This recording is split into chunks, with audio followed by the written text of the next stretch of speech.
Ce que vous vous apprêtez à voir n'est pas une simple crise sportive. C'est le crash financier le plus spectaculaire, le plus complexe et le plus hallucinant de l'histoire du football français. Au printemps 2026, le château de cartes s'est officiellement effondré. La holding qui possède l'Olympique lyonnais a été placée sous administration judiciaire. Alors comment un monument du football a-t-il plongé si bas si vite ? La vérité, c'est que tout le monde a préféré fermer les yeux. Derrière des sourires de façade et la ferveur des soirées européennes, l'OL est devenu le laboratoire d'une ingénierie financière hors de contrôle. Des sessions d'actifs en urgence pour masquer les pertes, des clauses secrètes imposées par des fonds américains, et surtout un scandale international à 100 millions d'euros de transferts fantômes qui a fait trembler la FIFA. Tout était là, sous nos yeux, caché dans les lignes de compte que personne ne voulait lire. Alors je vous propose de me suivre pour l'heure qui suit et essayer de décrypter tout ça.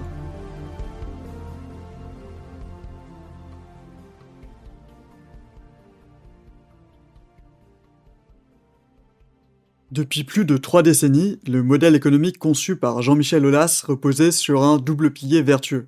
D'une part, la qualification régulière à la prestigieuse Ligue des Champions, génératrice de droits de diffusion et de billetterie massifs, et d'autre part, la valorisation spéculative d'un centre de formation d'élite, permettant de réaliser des plus-values systématiques sur le marché des transferts. Ce modèle historique reposait sur la diversification des revenus, la propriété d'infrastructures lourdes, notamment le Groupama Stadium et la LDSC Arena, une gestion financière relativement orthodoxe et une transparence imposée par la cotation en bourse de l'entité OL Group. Cependant, à l'aube de l'exercice 2022-2023, ce modèle historique subit des vents contraires systémiques. Pour bien comprendre ce qui se passe, voici les flux des comptes de résultats des 2 dernières années. L'idée, c'est de représenter graphiquement ce que le club génère en termes de revenus et ce qu'il coûte en termes de charges. À gauche, on a donc les produits et à droite, les charges. Et donc, ce qu'on voit en résultat de ces produits et de ces charges, c'est le résultat net de l'entreprise.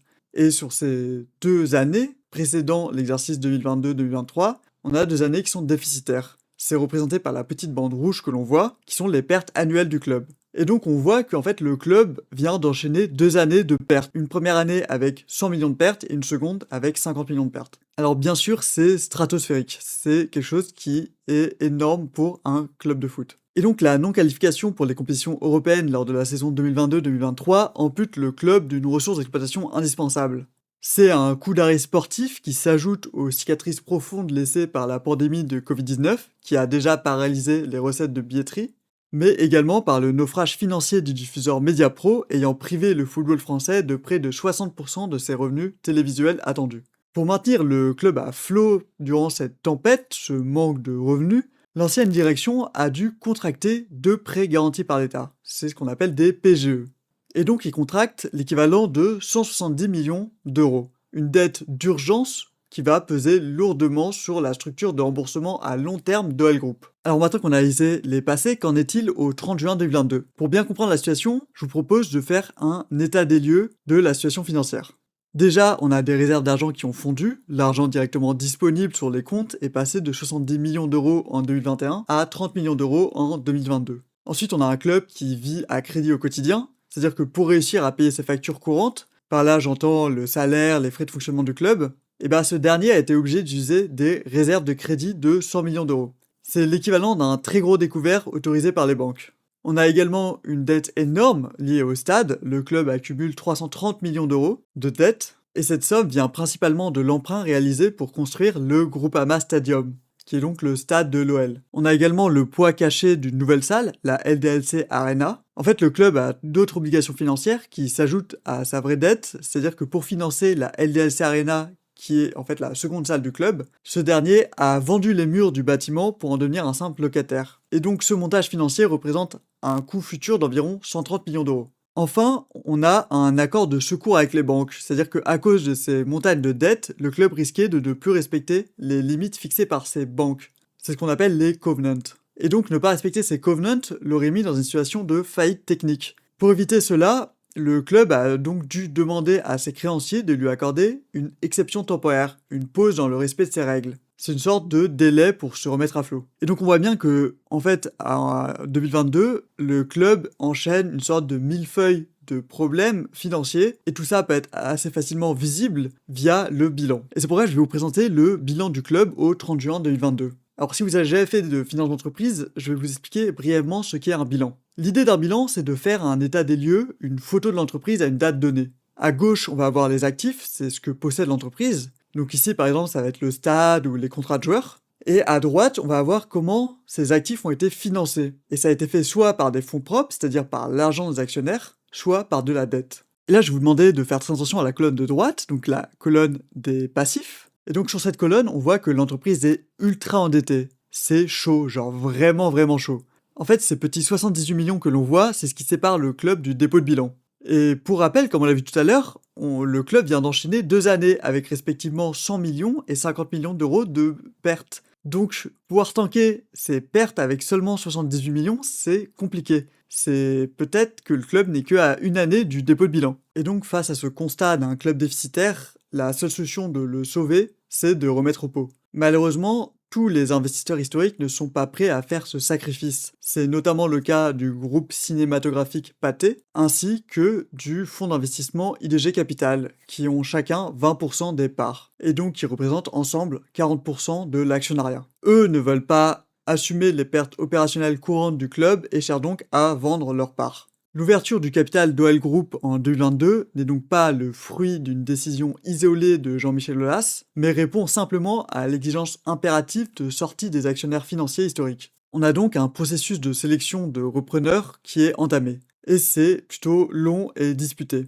cristallisant des visions opposées sur l'avenir de l'institution rhodanienne. Jean-Michel Aulas privilégie initialement l'offre formulée par Foster Gillett, l'ancien président du Liverpool FC, en estimant que son projet respecte davantage l'ancrage traditionnel du club. Cependant, Pathé et IDG Capital écartent cette option, pointant du doigt les antécédents de gestion calamiteux de la famille Gillett en Angleterre. Eux privilégient la solidité financière affichée par la holding américaine d'investissement sportif de John Textor, Eagle Football. Et donc, pour convaincre Jean-Michel Aulas, qui hésitait à céder le club, l'homme d'affaires John Textor lui fait une proposition financière très généreuse, tout en lui garantissant qu'il garderait le pouvoir. Voici les points clés de l'accord proposé. Tout d'abord, on a un rachat à prix d'or. L'entreprise de John Textor, Eagle Football, estime la valeur du club à 884 millions d'euros. Il propose donc de racheter toutes les parts et les titres financiers des anciens propriétaires à un prix très avantageux pour eux. Il promet également de mettre à disposition de l'argent frais pour éponger les dettes. L'accord prévoit que Textor injecte immédiatement 86 millions d'euros d'argent neuf directement dans les caisses du club. Le but est de boucher les trous et de remettre les finances à flot tout de suite. Enfin, et sûrement la clé de l'accord, c'est le maintien de Jean-Michel Aulas aux commandes. Sur le plan personnel, le dirigeant historique a négocié 2 conditions très protectrices. La première, c'est qu'il garde son poste de président et continue de diriger le club au quotidien pendant encore 3 ans. Ça va lui permettre d'assurer la transition en douceur. La seconde, c'est que si les nouveaux propriétaires décident finalement de le renvoyer avant la fin de ces 3 ans, ils devront lui verser une très grosse indemnité de licenciement, 10 millions d'euros. Et donc même dans ce cas de figure, il garderait le titre de président d'honneur pour que son avis continue en théorie de compter. Étant le plus offrant, c'est donc naturellement John Textor qui remporte l'enchère. L'arrivée de John Textor a substitué la vision patrimoniale qu'avait Jean-Michel Aulas par une logique d'ingénierie financière agressive. C'est caractéristique des fonds de private equity sportifs et inhérent au modèle émergent de la multipropriété de clubs. La prise de contrôle de l'Olympique Lyonnais par Eagle Football s'est étalée de juin à décembre 2022, subissant de multiples reports liés à la complexité de la structuration de la dette. C'est important de comprendre la genèse de ce rachat parce que le montage financier initial portait en lui les germes de la crise systémique qui allait suivre. En fait, on peut comprendre tous les problèmes qu'a connu l'Olympique Lyonnais depuis 2022 rien qu'en comprenant ce rachat. Donc l'opération visait d'abord à racheter les parts des 3 actionnaires de référence. Tout d'abord les parts de la holding de Jean-Michel Aulas, soit la holding Honest qui détenait 28% du capital, mais également les parts des 2 actionnaires historiques, Pathé et IDG Capital, qui, si vous l'avez bien suivi, représentaient ensemble 40% du capital.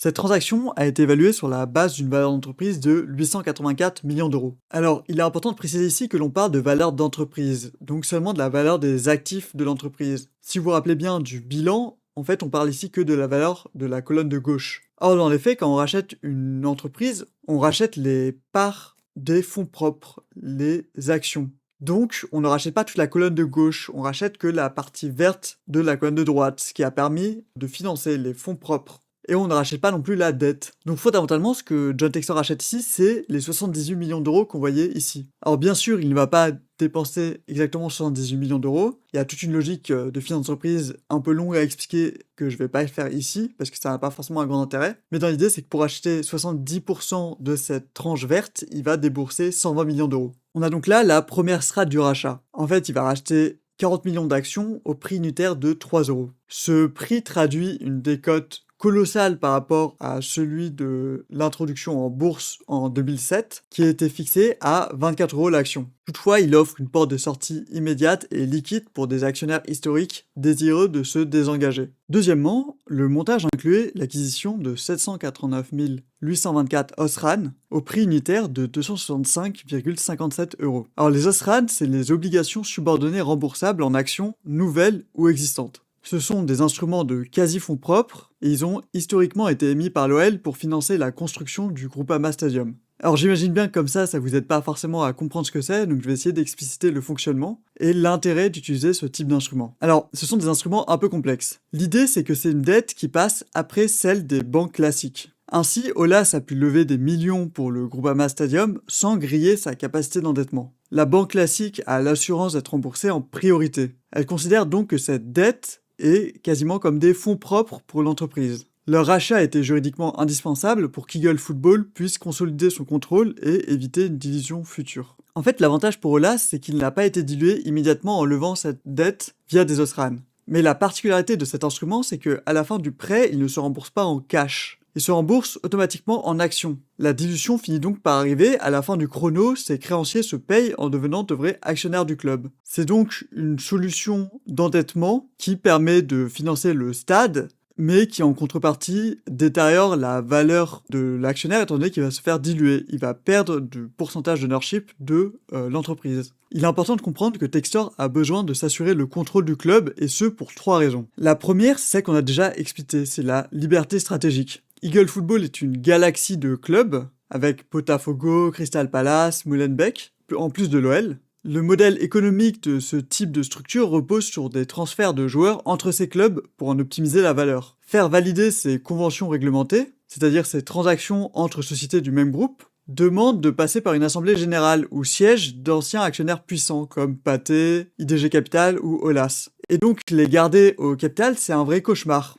Là, s'il n'achetait pas ces OSRAN, il aurait été dilué. Il y aurait donc de nouveaux actionnaires présents dans les assemblées générales. Et donc, il aurait eu peur de se faire léser à chaque transaction. Il aurait été obligé, à chaque transaction, de devoir consulter ses actionnaires. Donc, en rachetant ces OSRAN, John Textor s'assure de ne pas avoir des actionnaires minoritaires dans les pattes. Et de pouvoir donc faire les transactions qu'il veut entre ses clubs. Le deuxième sujet, c'est la volonté de lancer un squeeze-out. En fait, l'objectif de John Textor au rachat de l'OL est de le sortir de la bourse. Être coté coûte très cher, on a des frais d'audit et de communication financière, et en plus de ça, ça oblige à rendre des comptes publics tous les trimestres. Or, le droit boursier français exige de détenir au moins 90% du capital et des droits de vote, pour pouvoir forcer les petits actionnaires à vendre et ainsi retirer l'entreprise de la cote. Et donc, s'il n'avait pas racheté les OSRAN, il n'aurait juste pas atteint ce seuil de 90% du capital et il n'aurait pas eu la possibilité de retirer l'OL de la bourse. Le troisième point est intrinsèque au modèle de private equity dans le foot. En fait, Eagle Football vise un retour financier. Le fonds s'est endetté pour acheter l'OL et pour rembourser cette dette d'acquisition, la holding a besoin que ses filiales,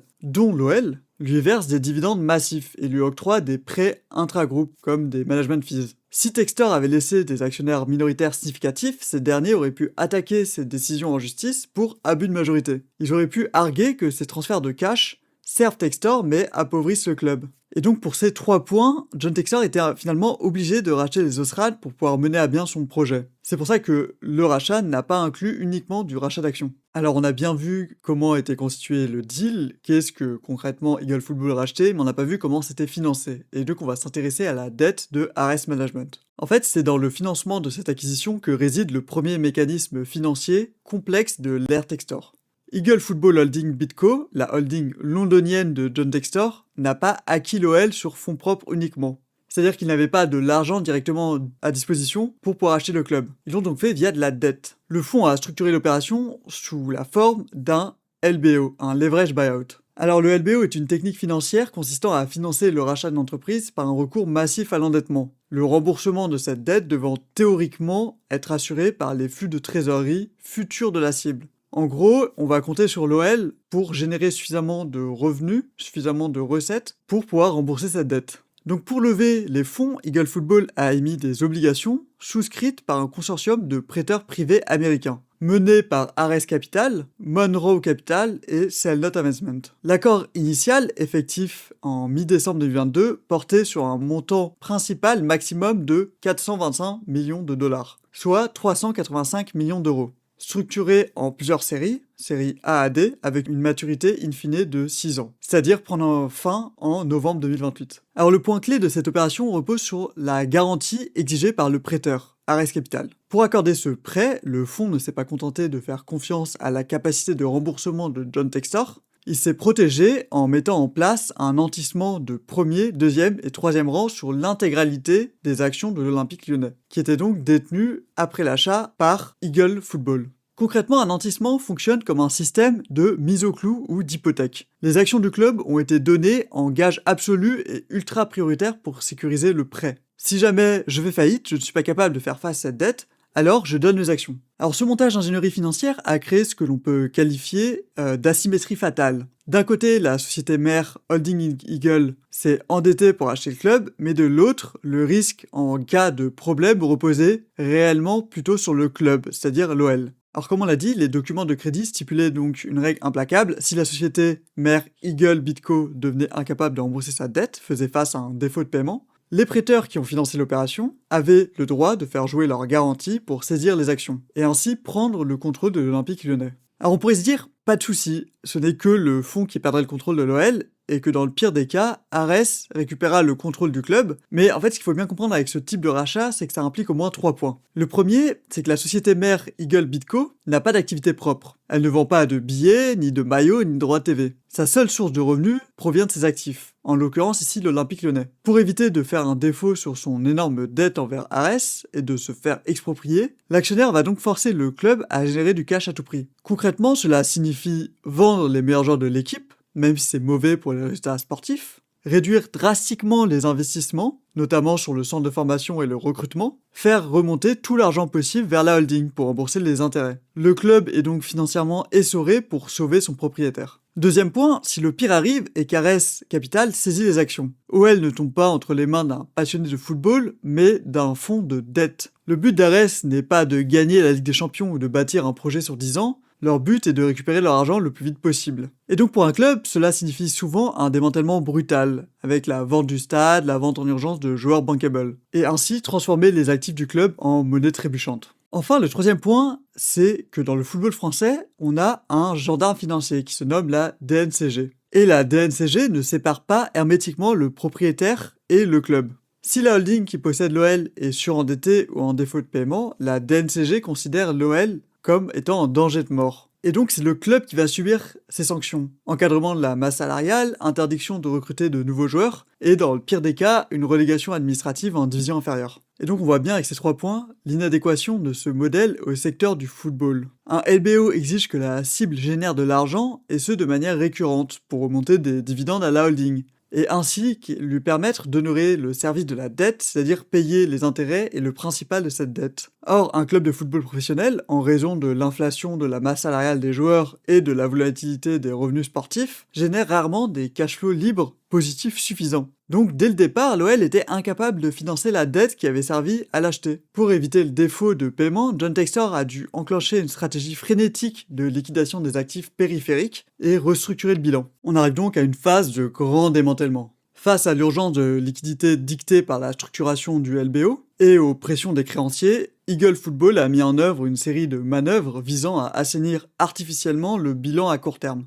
et ce au détriment de la valeur à long terme du club. Cette phase marque la fin du modèle OL Valley qui visait à générer des revenus récurrents hors du football, notamment avec les concerts, événements sportifs, le sport féminin ou les franchises étrangères. En décembre 2023, la direction financière d'Eagle Football Group a opéré un refinancement massif de la dette historique de l'Olympique Lyonnais pour un montant de 385 millions d'euros. Ce mécanisme avait pour but de rationaliser une multitude de lignes de crédit héritées de la période Aulas. Le financement a permis de solder la dette à long terme liée à la construction du Groupama Stadium, de rembourser les lignes de crédit renouvelables, ainsi que les fameux PGE contractés. Bien que la communication institutionnelle ait présenté cette opération comme une victoire offrant de nouvelles maturités moyennes de 6 ans, c'est-à-dire un délai de 6 ans pour le club, l'analyse financière approfondie nuance ce constat. Ce refinancement n'a pas consisté en un désendettement net, mais en une restructuration qui a remplacé une dette souvent contractée à des taux d'intérêt historiquement bas par une nouvelle dette privée subordonnée contractée dans un environnement macroéconomique de taux élevés. Ce mécanisme a certes repoussé le mur de la dette, mais il a considérablement alourdi la charge financière annuelle du club, nécessitant donc de trouver de nouvelles sources de revenus immédiates. Et l'OL étant endetté, il doit répondre à des covenants. Un covenant, c'est tout simplement une clause de sécurité imposée par celui qui prête l'argent. Imaginez que vous empruntez une grosse somme d'argent à la banque pour acheter un appartement. La banque accepte, mais elle inscrit une règle stricte dans le contrat. On vous prête cet argent, mais vous n'avez pas le droit de changer de travail pour un salaire inférieur. Et votre compte courant ne doit jamais descendre en dessous de 5 000 euros. Si vous brisez cette règle, on annule le prêt et on saisit l'appartement. Et cette règle, c'est un covenant.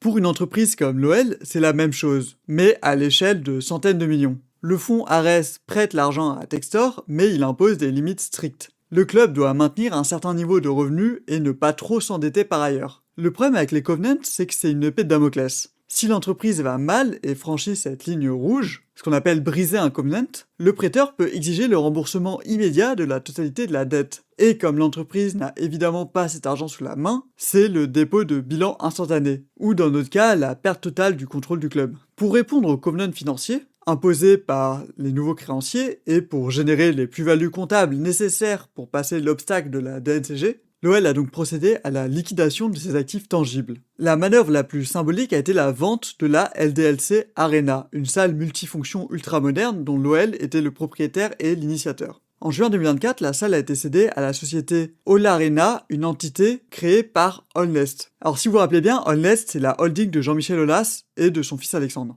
L'opération s'est faite sur la base d'une valorisation d'entreprise de l'ordre de 160 millions d'euros. Alors la façon dont cette vente a été organisée est particulièrement astucieuse, et donc c'est 70 millions d'euros que la holding Allnest a dû réellement régler. Pour régler cette somme, l'acheteur Allnest a utilisé deux moyens de paiement différents. Tout d'abord de l'argent comptant, 54 millions d'euros ont été payés de manière classique, en liquidité, en pur cash, et ensuite on a eu un échange. Pour payer les 16 millions d'euros restants, Allnest n'a pas sorti d'argent, l'entreprise a payé en donnant des parts de la société Eagle Football qu'elle possédait déjà. Et oui, parce que je suis pas entré dans le détail, mais en fait, quand l'OL a été vendu et que Eagle Football l'a racheté, ils n'ont pas dépensé que du cash et financé que de la dette. Ils ont aussi payé en offrant tout simplement en contrepartie des actions de la holding Eagle Football. Et donc, Allnest rachète la LDLC Arena en rétrocédant ses actions. Ce montage sur mesure a été très bénéfique pour l'OL, qui a pu faire d'une pierre trois coups. Premièrement, afficher un bénéfice vital dans son bilan financier de l'année 2023-2024. Deuxièmement, rembourser une grande partie de ses dettes. Et troisièmement, récupérer ses propres parts, ce qui permet de protéger la valeur d'entreprise et d'éviter que la part du gâteau se répartisse entre d'autres propriétaires. Ce rachat a donc été un moyen pour Aulas de récupérer un des actifs du club et en même temps de l'aider à son financement. C'était quand même une belle aide de la part de Aulas. Parallèlement, le club a acté la vente de sa franchise de football féminin américaine, le Seattle Reign FC, pour un montant de 58 millions de dollars, soit environ 53 millions d'euros à ce moment-là. Ces cessions ont apporté une bouffée d'oxygène à court terme, mais ont privé l'OL de relais de croissance structurels essentiels à l'économie du sport moderne. Et donc on voit bien qu'en plus de la vente de la LDS Arena, on est vraiment de la disparition du modèle OL Valley. Le repositionnement du club s'est également traduit par une externalisation de la section féminine, l'équipe la plus titrée d'Europe. Un montage de restructuration corporative a été mis en place pour transférer le contrôle majoritaire de l'OL féminin à la femme d'affaires américaine Michelle Kang.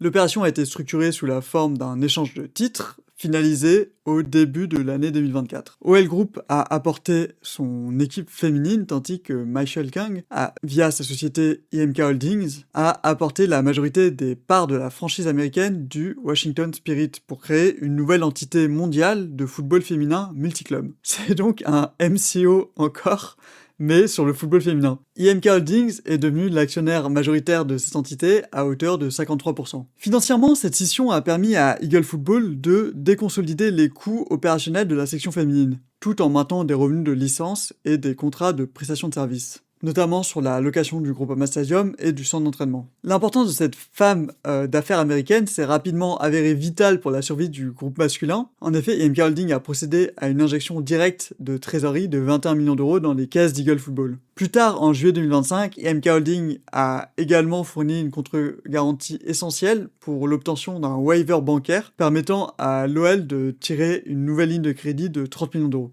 Alors, on y reviendra un peu, mais brièvement, ce mécanisme révèle la dépendance extrême de John Textor envers des investisseurs tiers pour pallier le sous-financement de son LBO initial. Et donc, une fois avoir mis la main sur le club, John Textor ne s'est pas contenté de juste liquider des actifs. Il a également mis en place sa méthode de management. Il a donc utilisé sa stratégie de multi-club ownership et l'a déployée en jouant notamment un peu avec de l'ingénierie transfrontalière et de l'arbitrage réglementaire. En fait, l'une des justifications théoriques avancées par John Textor pour justifier la constitution d'Eagle Football était le développement de synergies au sein de son réseau de clubs. La galaxie comprenait donc l'Olympique Lyonnais, le club brésilien Botafogo détenu à 90%, le club anglais Crystal Palace avec une participation minoritaire de 40%, ainsi que le club belge Molenbeek à 80%. Et le narratif, c'était de vraiment créer des synergies entre ces clubs.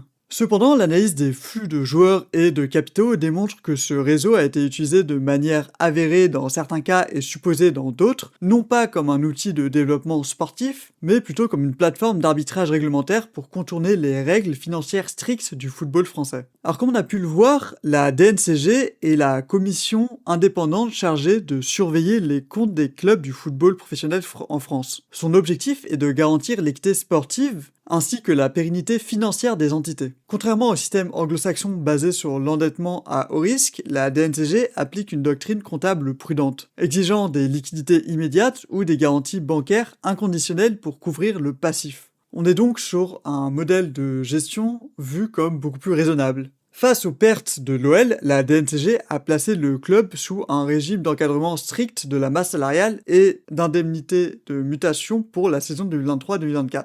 L'OL s'est donc retrouvé juridiquement et financièrement dans l'incapacité d'acheter des joueurs onéreux pendant cette saison. Et c'est là qu'Eagle Football va commencer à adopter des comportements que l'on peut qualifier d'étranges. L'opération la plus emblématique de cet arbitrage réglementaire s'est déroulée à l'été 2023, lors du recrutement de l'attaquant ghanéen Ernest Nuama. Souhaitant s'attacher les services du joueur évoluant au FC Nordjylland, au Danemark, mais bloqué par l'interdiction de recruter de la DNCG, John Textor a utilisé l'architecture de son groupe pour réaliser un transfert en 2 temps. Dans un premier temps, Ernest Nuama a été officiellement acheté par Molenbeek pour une indemnité de transfert s'élevant à 25 millions d'euros. L'anomalie financière de cette opération est criante. Le club belge, fraîchement promu en première division, disposait d'un budget global de fonctionnement d'environ 10 millions d'euros. Et donc acheter un joueur à 25 millions d'euros, c'est disproportionné. Autant dire qu'il lui était matériellement impossible de financer un tel investissement sur ses ressources propres. Dans un second temps, quelques jours après sa signature en Belgique, le joueur a été prêté à l'Olympique Lyonnais, contournant ainsi l'interdiction d'achat direct qui avait été fixée par la DNCG. Alors l'ingénierie supposée derrière ce montage implique que la holding Eagle Football a injecté les 25 millions d'euros sur les comptes de Molenbeek sous forme de recapitalisation ou de prêt intragroupe. Le club belge a servi en fait de véhicule d'acquisition spéciale.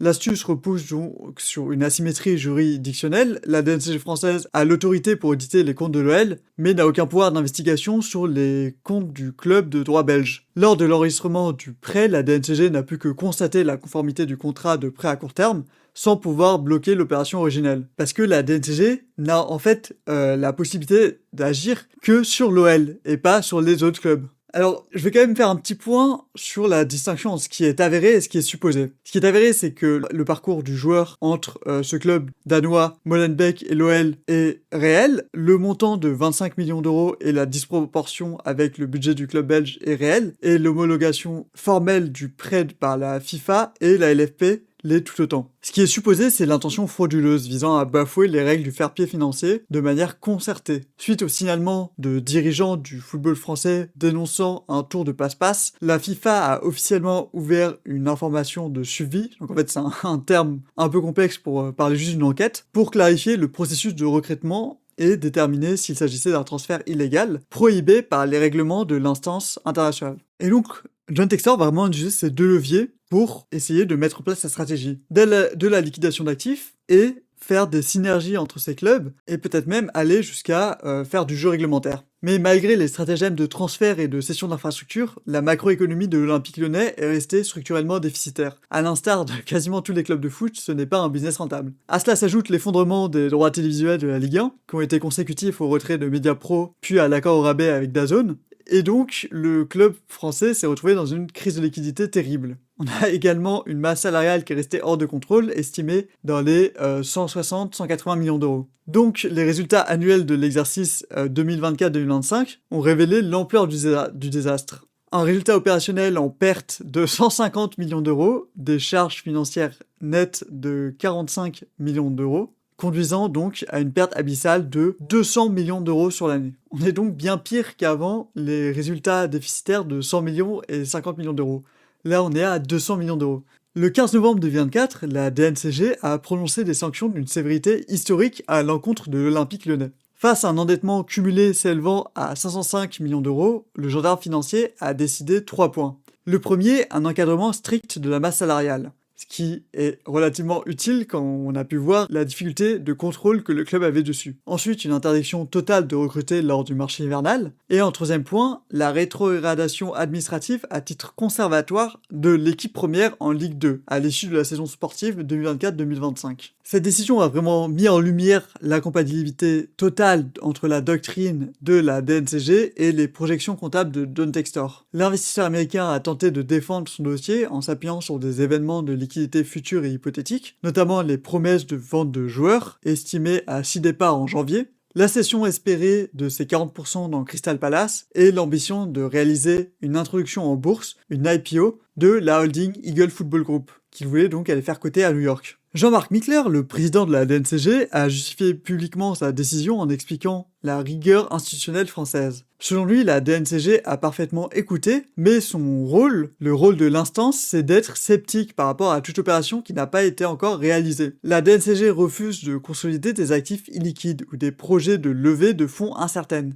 Elle exige des cash flows tangibles et immédiats. L'incompréhension culturelle a été totale, Textor déclarant « L'idée que quelqu'un vous dise comment gérer votre affaire, je trouve ça étrange ». Et donc, confronté à la menace existentielle d'une disparition dans le monde amateur, une relégation entraînant souvent un redressement judiciaire, le groupe n'a eu d'autre choix que d'appliquer une purge brutale. Au cours de la seconde moitié de la saison 2024-2025 et lors du marché des transferts estivaux, une rationalisation massive a été mise en œuvre. Un plan de départ volontaire a permis de réduire les effectifs administratifs. Sur le plan sportif, des transferts majeurs ont été forcés. La cession de joueurs, Zefinho, Guitorban, Maxence Cacré, lors de l'hiver ont généré 62,3 millions d'euros. Elles ont été suivies cet été par les ventes de Mikotadze à 22 millions d'euros à Villarreal, Lucas Perry à 13 millions d'euros à Leeds, ainsi que Kumpembi et Jordan Verretou, générant 45 millions d'euros supplémentaires de plus-value. Les départs en fin de contrat de gros salaires, notamment le gardien historique Lopez, ont également soulagé les comptes. L'ensemble de ces mesures a conduit à une prévision de baisse de la masse salariale de l'ordre de 40% pour la saison 2025-2026. Fort de cet effort drastique de rationalisation des coûts et du soutien financier direct de Michel Kang, la commission d'appel de la DNCG a rendu un verdict salvateur le 9 juillet 2025. Elle a infirmé la rétrogradation administrative, actant le maintien de l'OL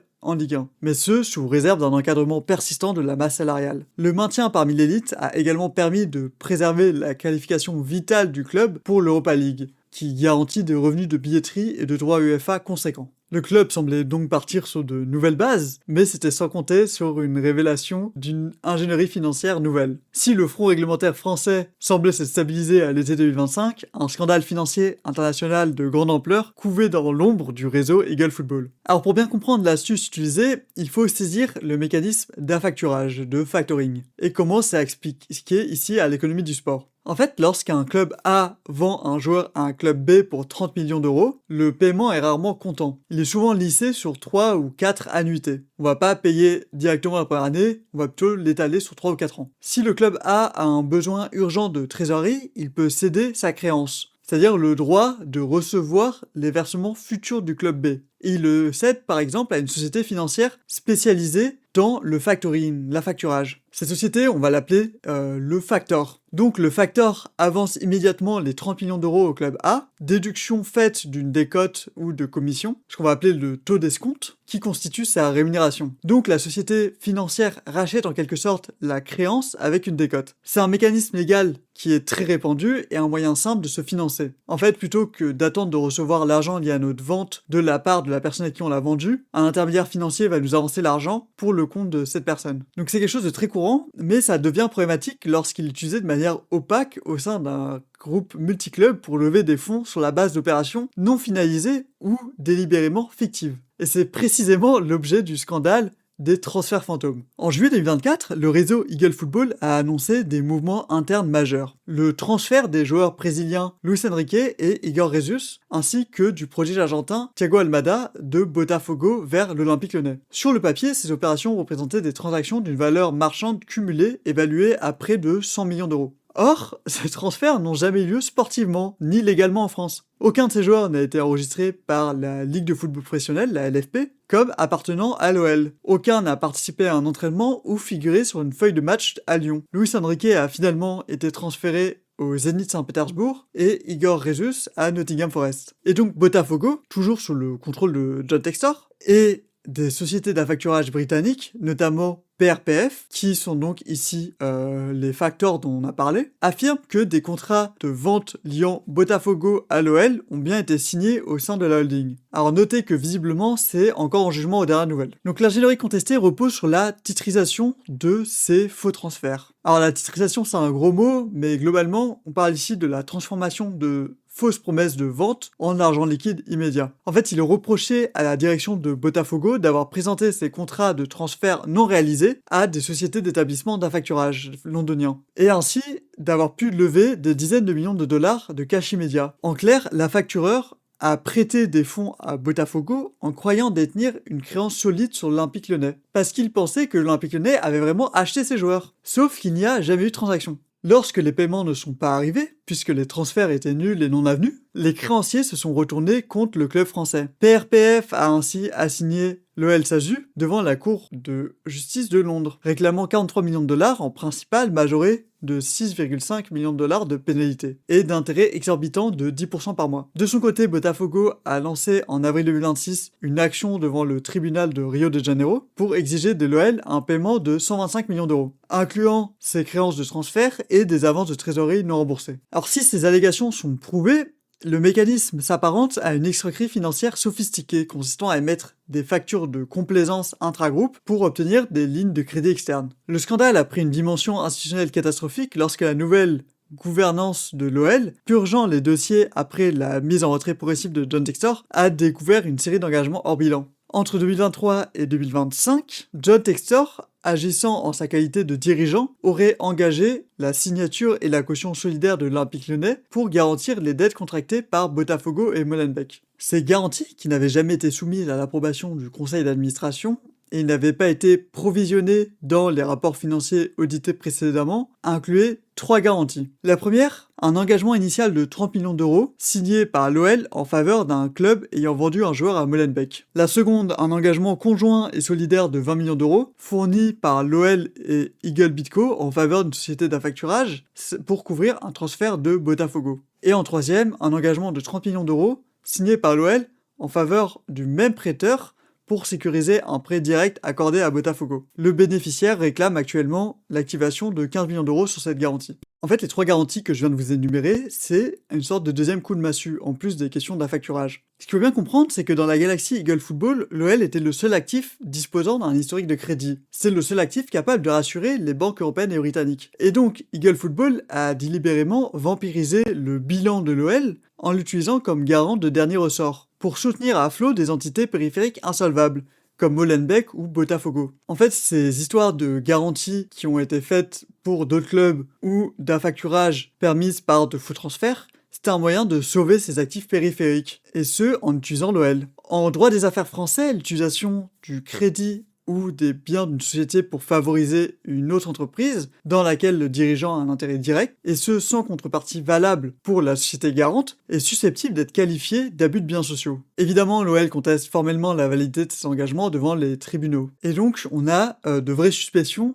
sur la validité de tous ces engagements que Eagle Football a fait via l'OL. La superposition intenable des dettes couplées au contentieux d'affacturage et à l'incapacité de générer des revenus pour honorer les covenants obligataires a inexorablement conduit le château de cartes à s'effondrer. Et ça s'est fait courant printemps 2026. Le 26 mars 2026, l'événement de crédit tant redouté s'est produit. Le consortium de créanciers mené par Ares Capital a constaté le défaut de paiement de la holding londonienne Eagle Football Holdings Bidco Limited, et ils ont dit stop. En activant leur droit de nantissement, leur droit d'hypothèque, les prêteurs ont placé la holding sous administration judiciaire, en vertu du droit anglais. Le cabinet d'insolvabilité Corgelly a été nommé administrateur avec une mission statutaire stricte. En fait, c'est un cabinet qui vient pour régler la situation. Leur but est donc en 3 points. Le premier, sauver la holding en tant que continuité d'exploitation, c'est ce qu'on appelle le going concern. À défaut, obtenir un meilleur résultat pour les créanciers que juste une liquidation. Et en dernier recours, si jamais ça devait arriver, réaliser la liquidation, c'est-à-dire vendre des actifs de holding. Alors bien que l'Olympique lyonnais ne soit pas directement placé en faillite, il se retrouve de facto sans actionnaire de référence solvable. Sa maison mère détenant 88% des parts étant aux mains des administrateurs. Ce statut a imposé un moratoire légal isolant l'OL des procédures de saisie immédiate par les créanciers de la holding. Bon, en clair, cela signifie que le club de l'OL en lui-même n'est pas ruiné, mais que l'entreprise qui le possède presque totalement l'est. Le club n'a donc pas de propriétaire capable de le soutenir financièrement, mais heureusement, la justice a imposé une pause obligatoire. Concrètement, cette décision bloque la situation et protège le club dans l'immédiat. Les personnes à qui le grand patron John Textor doit de l'argent n'ont pas le droit de s'en prendre directement à l'OL pour se rembourser. Dans ce contexte crépusculaire, la direction pilotée par Michelle Kang, qui est donc présidente et CEO actuelle, a repoussé la publication des comptes du premier semestre à l'exercice 2025-2026, afin de démêler les engagements toxiques. Les résultats finaux approuvés le 11 mai 2026 constituent une opération de vérité d'une brutalité comptable sans précédent. Les données mettent en lumière un paradoxe fascinant, le redressement opérationnel s'est heurté à l'assainissement du bilan issu du passé. Sur le plan d'exploitation courante, le chiffre d'affaires total a progressé de 3% pour s'établir à 120 millions d'euros. Cette hausse a été alimentée par une excellente performance du player trading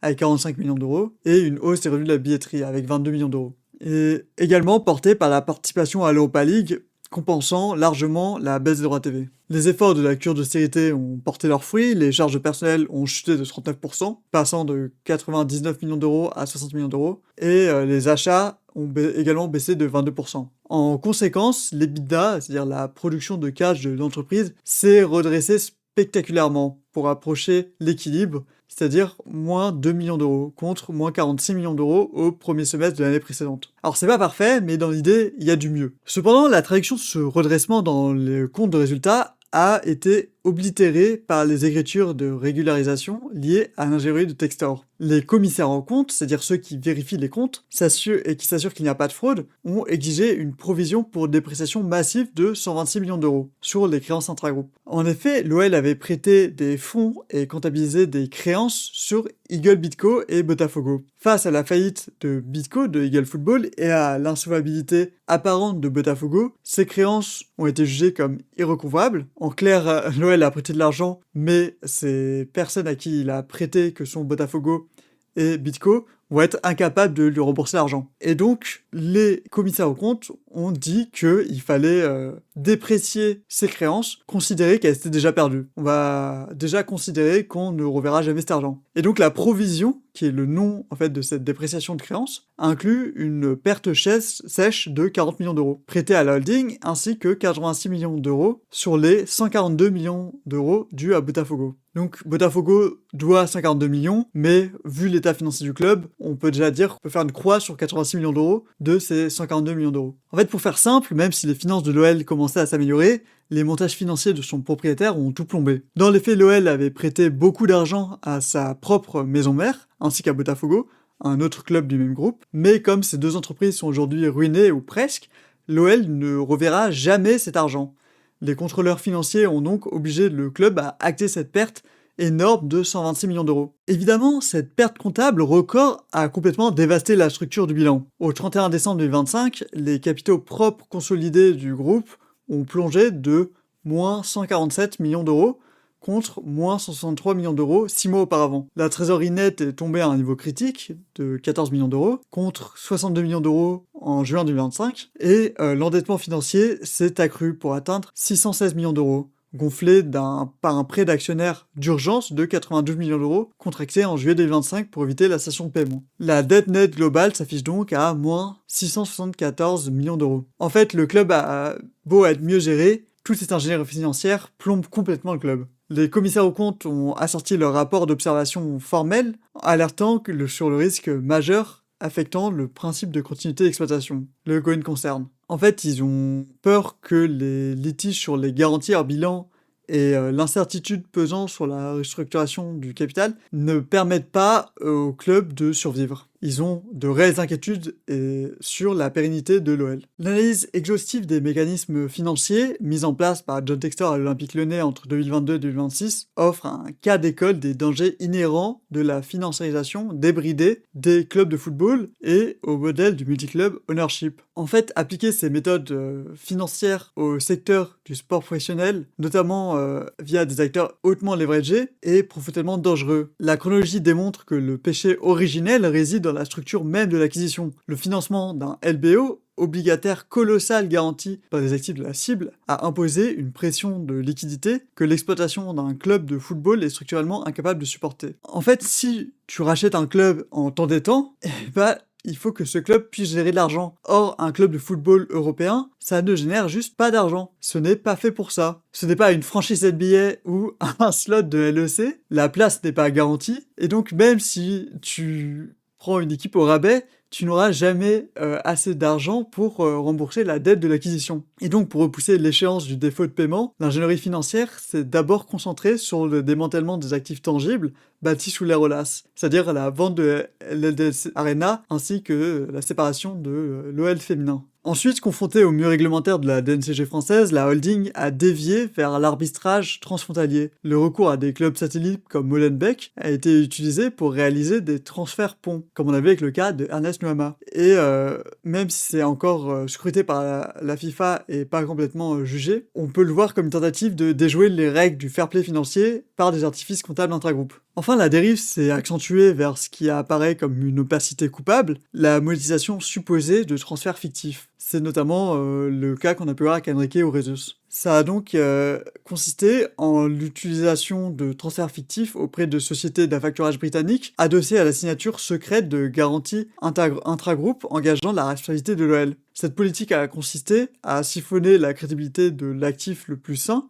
l'OL, pour éponger les dettes des actifs périphériques, vampirisant ainsi l'institution rhodanienne. Aujourd'hui, l'Olympique Lyonnais se retrouve suspendu aux décisions d'une cour de justice londonienne et des administrateurs d'Eagle Football. Le redressement opérationnel remarquable mené sous l'égide de Michel Gang, c'est-à-dire la réduction drastique de la masse salariale qu'elle a opérée, prouve que le cœur économique du club reste viable. Néanmoins, la survie juridique de l'entité nécessitera obligatoirement une restructuration massive du capital, passant notamment par un mécanisme de debt to equity swap. Il faudra convertir de la dette en action, et ça devra être fait en négociant avec Ares Capital. À cela s'ajoutera sûrement une annulation pure et simple de créances croisées toxiques générées par l'ingénierie de l'ère Textor. En clair, pour que le club survive légalement, son financement va devoir être totalement repensé. Concrètement, le prêteur principal de l'OL, Ares Capital, ne récupérera pas son argent qu'on lui doit en espèces. À la place, cette dette va être transformée en part du club, ce qui fera d'Ares le nouveau propriétaire, ce qui est forcément, comme on l'a vu, pas quelque chose d'idéal, étant donné que c'est avant tout un fonds, et donc qui cherche à avoir un retour sur investissement, et que ce n'est pas avec un club de foot que vous allez en avoir. En parallèle, il faudra purement et simplement effacer toutes les dettes internes toxiques qui ont été créées par les montages financiers complexes de l'ère Textor. Je pense que ce désastre financier appelle implicitement à une redéfinition stricte par les régulateurs européens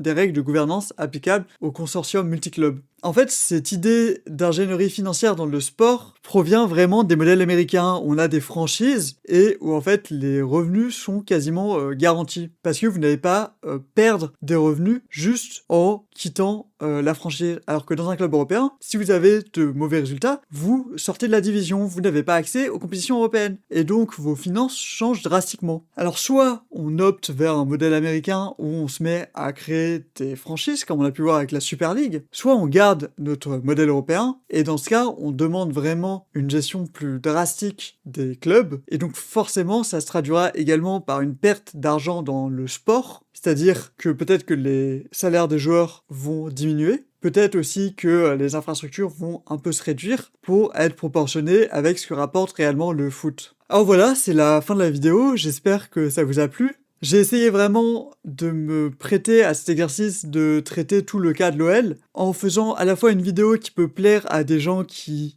s'y connaissent vraiment en finance d'entreprise, mais également à des novices. Pour moi, c'est un exercice qui est assez compliqué parce que j'ai beaucoup de termes techniques. Je sais pas à quel point je dois rentrer dans les détails pour les expliciter. J'ai essayé aussi d'être assez précis sur les chiffres, peut-être trop, et donc j'aimerais bien que vous me fassiez des retours sur la vidéo, que vous m'aidiez à m'orienter. Est-ce que je dois aller vers quelque chose de plus technique, quelque chose de moins technique? J'essaie aussi de travailler un peu sur l'affichage, et donc vraiment j'ai besoin de votre aide, d'avoir des retours construits pour savoir sur quoi je peux améliorer. C'est vraiment des sujets qui me tiennent à cœur, que j'aime beaucoup creuser, mais qui sont très compliqués à expliciter en vidéo, où j'ai encore du mal à être très clair. Je le sens bien dans les vidéos que je monte.